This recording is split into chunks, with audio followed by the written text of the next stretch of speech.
Hi, I'm Jarrod. I'm the sous chef here at Glenarty-grown, and today we're going to bring you a recipe for your Winter Farm Collective. This kimchi recipe I've had for a lot of years and adapted it over the time. It was given to me by a young Korean chef, and it was her grandmother's kimchi recipe.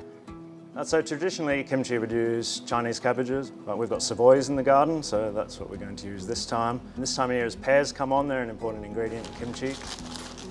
The first thing I'm going to do is just chop the cabbage into quarters through the core so that all the pieces hold together. The next step in kimchi is to soak the cabbage, and that's in a 2% water salt brine, usually overnight, especially with the savoys. This is the cabbage that I soaked yesterday, and the purpose of soaking in salt water is to kind of break down the cell walls so the flavour can get into the cabbage more. Take the core out, slice the cabbage into about 1 centimetre strips. Next step is to make our paste. It's literally just put everything except for the chilli into the blender. So I've got onion, garlic and ginger. Pear, fish sauce. If you want to do a vegetarian version, you could use a light soy sauce. I've got some cooked rice.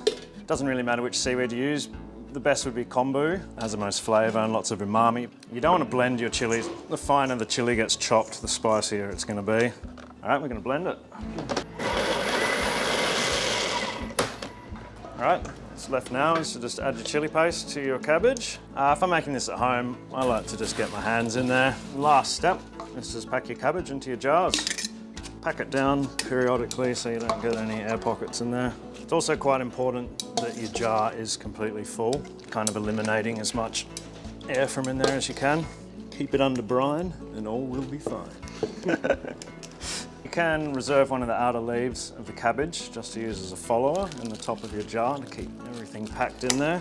We're going to leave this at room temperature for 1 to 2 days till you start seeing some bubbling and some activity, and then transfer it to the fridge just to keep it nice and safe and be ready to eat after about 2 to 3 weeks and just get better with age.